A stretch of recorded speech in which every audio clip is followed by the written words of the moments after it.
जय जन जय गण जय मन के साथ सिद्धांत प्रणाम। आप देख रहे हैं कलम की आन भारत किसान सिद्धांत संग्राम। आज सिद्धांत संग्राम की टीम है उत्तर पूर्वी लोकसभा में, जहां बसपा प्रत्याशी डॉक्टर अशोक कुमार ने किया नॉमिनेशन और मीडिया से बातचीत करते हुए कहा कैसे किस तरह से आएगा बहन जी का सपना, कैसे और किस तरह से बनेगा भारत समतामूलक समाज और कैसे होगी संविधान की रक्षा। आइए चलिए बात करते हैं क्या कहा डॉक्टर अशोक कुमार और उनके फैन क्लब ने मीडिया के सवालों का जवाब देते हुए। आपका क्या परिचय है? मैं रंजीत गौतम हूं और गोंडा गांव से रहने वाला हूं और दिल्ली लोकसभा का जिला महासचिव हूं।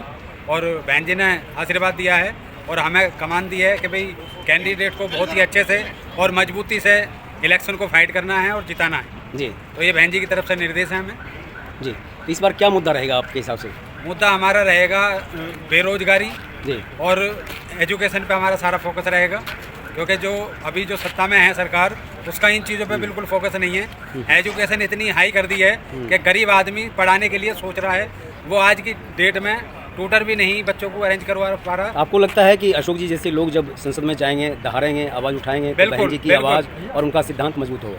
जब अशोक जी जैसे पढ़े लिखे समझदार और पैसे से डॉक्टर जिसने शुरू से ही मतलब कि समाज सेवा की भावना को रखे, डॉक्टरी करी और फिर नौकरी करी, जो भी चैनल को देख पा रहे हैं उनके लिए एक मैसेज, अशोक जी को क्यों वोट दें, अशोक जी क्यों खास हैं, सारे प्रत्याशियों पर क्यों भारी लग रहे हैं? अशोक जी को इसलिए वोट करें कि वो सबसे ज़्यादा दोनों कैंडिडेट में पढ़े लिखे हैं, तजुर्बे में अच्छे हैं और फैमिली से भी अच्छे मजबूत हैं और पूरी जनता के लिए जो समर्पण भाव है वो डॉक्टर अशोक के अंदर देखने में मिलता है और सभ्य हैं। सबसे बड़ी बात है सभ्य हैं जी।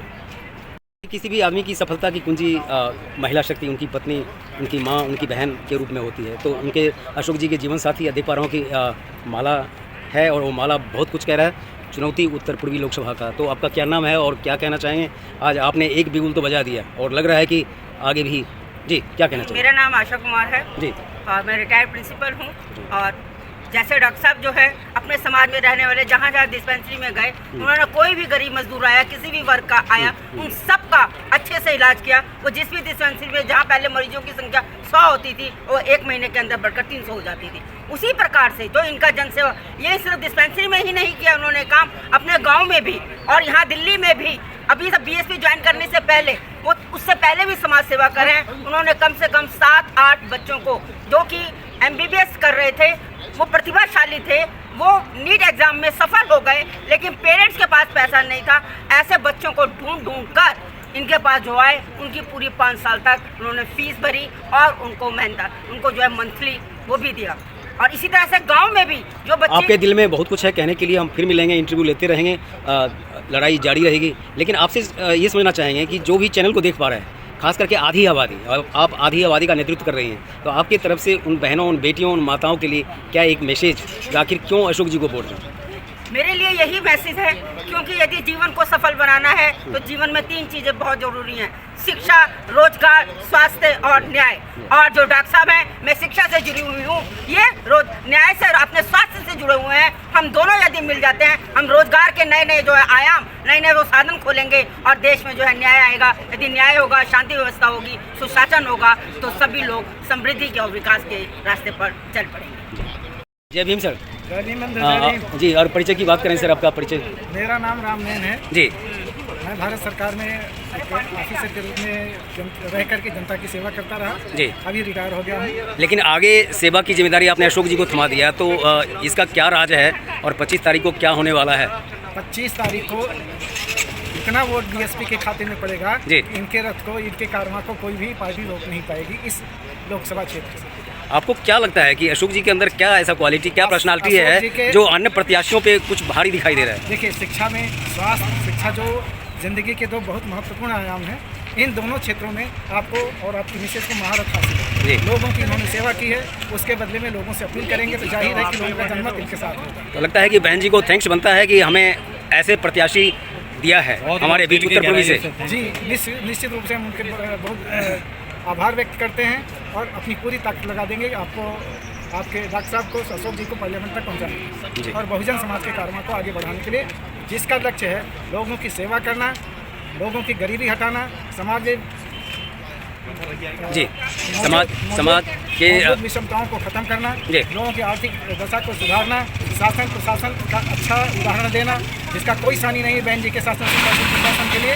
तो वो सारी चीज़ें हम ये वो व्यक्ति हैं जिन्होंने डॉक्टर अशोक को बहुत नज़दीक से और ज़मीनी स्तर पर देखा है, जाना है, समझा है और अपनी बात रखी है। और लगता है कि इनकी कही बात कहीं न कहीं जब ये वायरल होगा तो लोगों को समझ में आया कि आखिर क्यों अशोक कुमार।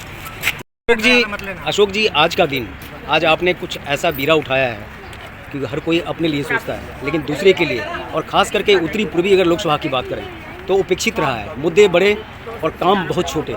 तो आपके लिए बहुत बड़ी चुनौती यह लोकसभा मानता है, आप क्या कहना चाहिए? देखिए, मेरे लिए कोई चुनौती नहीं है, क्योंकि मैं तो जब से मतलब वो संभाला, जब से ही लड़ाई लड़ता है उस समाज की। जब मेरा मेडिकल कॉलेज में एडमिशन हुआ था, तो क्योंकि मैं अनुसूचित जाति से बिलोंग करता हूँ, तो उस टाइम लोगों ने हमें जो पहले मैच चलती थी वहाँ पे हमारे लोगों को खाना भी नहीं खाने देते थे।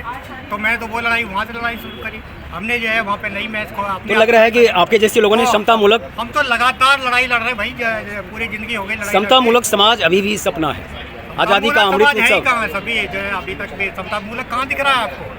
वो तो गलत प्रचारित करते जा रहे हैं। जब उन्हें जब उन्हें इलेक्शन लड़ना होता है तो हिंदू एक हो जाओ, हिंदू एक हो जाओ, और वैसे हिंदुओं को लात मारो, शेड्यूल कास्टों को गाली दो, इनकी लड़कियों के साथ बलात्कार करो, इनकी पिटाई करो, इनको मार दो। घड़े में पानी लेने भी चलाया कोई बच्चा दूसरे के स्कूल में कॉमन में से, तो उसे मार के पीट के उसे जिंदा मार दिया। तो ये कौन सा समता मूलक है? तो इसलिए भाई हमने ये खत्म करनी है, और जब तक ये खत्म नहीं हो जाएगी हमारी लड़ाई जारी रहेगी। धन्यवाद, बहुत धन्यवाद। यह था काशीराम के बताए मार्गों पर चलते हुए बहन मायावती जी के विचार और सोच और सिद्धांत पर आधारित डॉक्टर अशोक कुमार का उत्तर पूर्वी लोकसभा का वो संकल्प, जिस संकल्प के आधार पर उत्तर पूर्वी लोकसभा बनने वाला है समता मूलक।